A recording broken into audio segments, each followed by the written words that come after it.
这些神界与世界的神族神灵大能，仅仅一道气息就能够让我们无法拥有反抗的资格，真是个个强的可怕。神罗殿殿主与天罗殿殿主轻声的呢喃着，更是羡慕这些神族神灵的出源之力。那可是大纣诞生时的最初始本源之力，蕴含着玄奥的造化力量。如此恐怖的力量，谁会不羡慕不垂涎？即便是他们激活了神脉的力量，也不及出源之力的1/10，这就是力量上的巨大差距。盘龙夭夭等神元公等一众人并没有开口，只是眼神示意的与不朽神族神灵们打了个招呼。不朽神族长前辈，我记得之前你们不是前往造化天脉了吗？怎么现在会出现在这里？萧炎出于好奇地问道。闻言，不朽风兰则是一脸无奈，像是所有的努力都变成了一场空一样。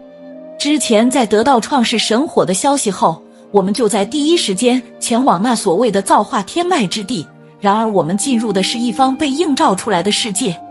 在我们进入那被映照出来的世界后，那里的所有万物都非常的逼真，可是在深入后却发现所有的一切都化为了泡影，里面的一切景物都是被映照出来的画面，而且我们还在那里遇到了神奇联盟的那批人以及其他散修的神奇。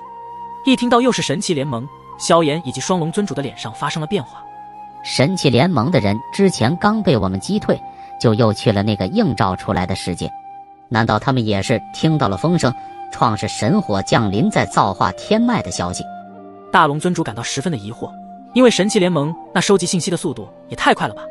应该没错，神奇联盟的那些人似乎也在寻找等待创世神火的降临，虽然当时并没有与我们产生冲突，但从那位有恃无恐的盟主眼神中可以看出，在他们的背后肯定还存在着非常强大的大人物。这也是不朽风兰当时对神奇联盟的推测，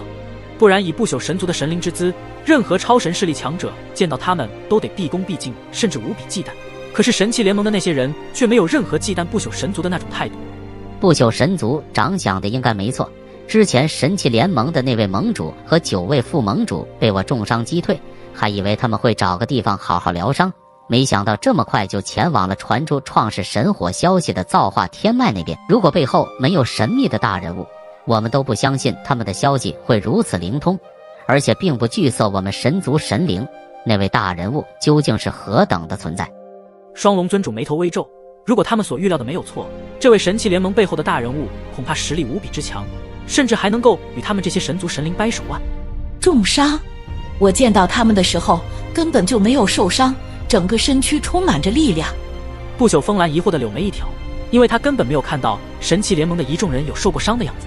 此话一出，不仅是双龙尊主感到吃惊，连萧炎等人都觉得此事有些非比寻常。之前可是眼睁睁地看到9大副盟主被自己打成重伤，怎么转眼间就伤势彻底的恢复了？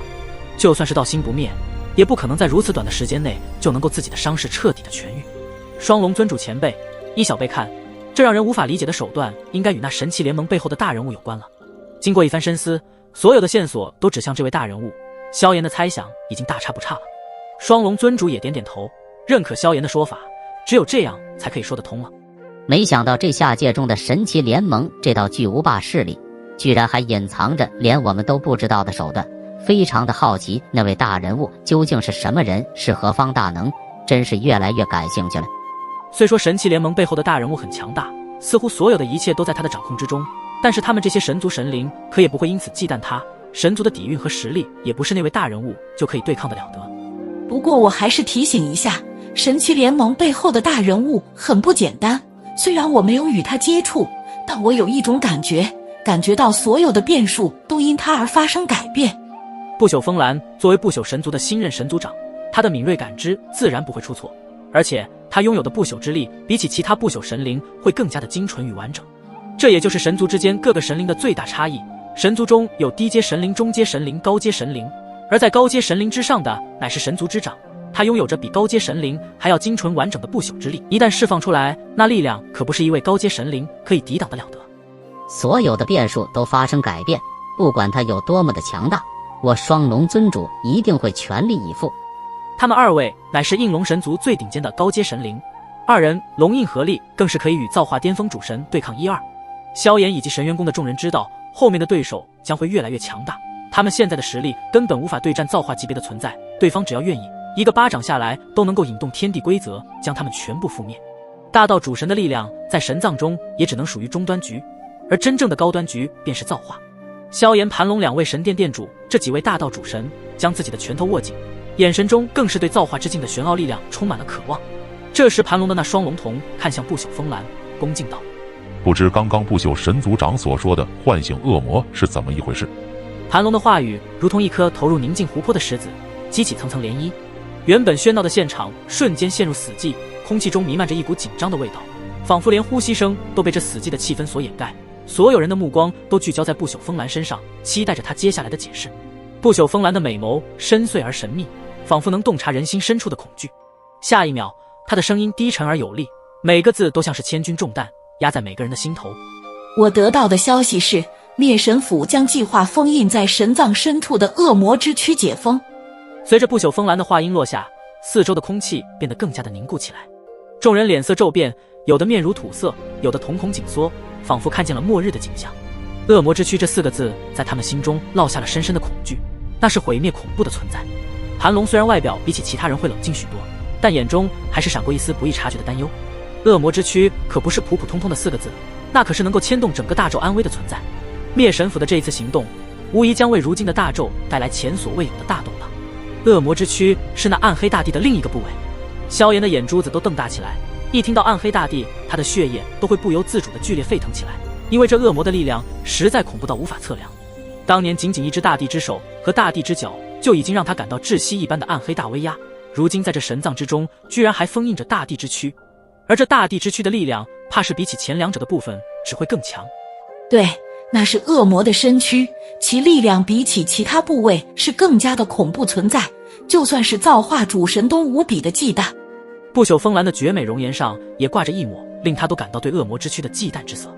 没想到在这神藏之中居然存在着恶魔之躯，而且比其他部位更强大的存在，那绝不能让灭神府将这个计划实现。神罗殿殿主语气重重地说道，他们身为超神巅峰势力之主，自然明白一旦解封恶魔的神法封印大阵，那么届时还有谁能够与之抵挡？没错，绝不能让灭神府得逞，我们要阻止他们。一旁的天罗殿也知道事情的严重性，立马沉声道，大家也不能担心，这一次他们灭神府召集所有的魔神进入神藏，想必封印恶魔之躯的那一道神法封印怕是极其强大的，而且他们也一直在寻找恶魔之躯的正确位置。不朽风兰一字不漏地一一道出，但是不朽神族的资源的确庞大无比，就连灭神府如此隐秘的计划也都被打听到了，这能力也不得不让众人感到吃惊。那是什么神法封印大阵？为何连魔神那等级别的毁灭存在都要全部出动？萧炎不禁问道。而且众人的脸上也写满了震惊，他们无法想象究竟是怎样的力量，使得连魔神都要全体出动。不朽风兰的目光深邃如同古井无波，声音平静地看向萧炎解释道，那神法封印大阵乃是由无上主神亲自布下，其中蕴含着法则的力量，即便是魔神那等级别的存在，也只能望而却步，所以他们想要破开那里的神法封印大阵几率很低，而且具体的位置他们还没找到，短时间不用担心灭神府会做出破封之事。而且就算他们进行破封，定然会弄出很大的动静，届时我不朽风兰身为不朽神族长，第一个不会让他们得逞。不朽风兰的话语充满着恐怖的神威，心想着要不是这些暗黑魔物当年入侵大纣，如今的大纣资源和底蕴怕是更是一层楼，还有无数主神大能者也不会因此陨落。这样的一个大仇恨，他们这些天古纪元时期的神灵怎么可能会咽得下这口气？而且灭神府又有魔神存在，即便倾尽不朽神族的所有底蕴，恐怕也无法剿灭这帮暗黑魔物。所以他们也一直在等，在等救出老不朽神族长的机会。一旦救出老不朽神族长，那么他们整个不朽神族的底蕴也将会大大提升，抗衡魔神也并非是不可能。萧炎眉头紧锁，心中涌起一股前所未有的紧迫感。难道之前他们要将最后一位沉睡的魔神让其苏醒过来？原来一切都是为他们更恐怖的暗黑大计划进行着每一步的布局，所以他们必须集齐所有的魔神，一起合力破除那道神法封印大阵。如果少一位魔神的力量，他们想要破除那道神法封印大阵的机会更是变得渺茫。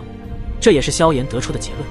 不朽风兰非常欣赏萧炎这番智慧，没想到这么快就分析出其中的原因，他点点头示意。没错，那道神法封印必须要集齐全部的魔神才能够有机会将其破解。盘龙带着自己心中的疑惑，便是询问道：那神法封印大阵上不是蕴含着法则吗？即便就算全部的魔神现身，恐怕也无法撼动拥有无上法则的身法封印大阵吧？不朽风兰不置可否。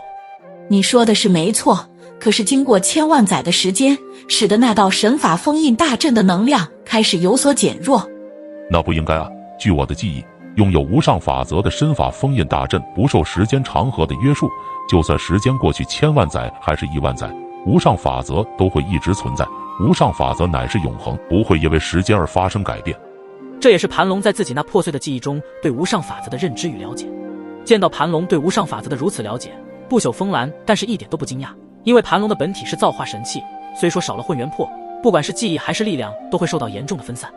看来你还保留着一切记忆，你说的不错。按照正常来说，无上法则就是永恒不变的存在。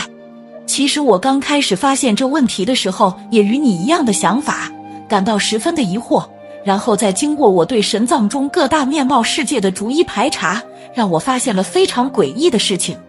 诡异？众人的呼吸频率开始有了变化，他们的表情带着凝重与好奇，没有人说话，这种压抑的气氛瞬间将他们笼罩。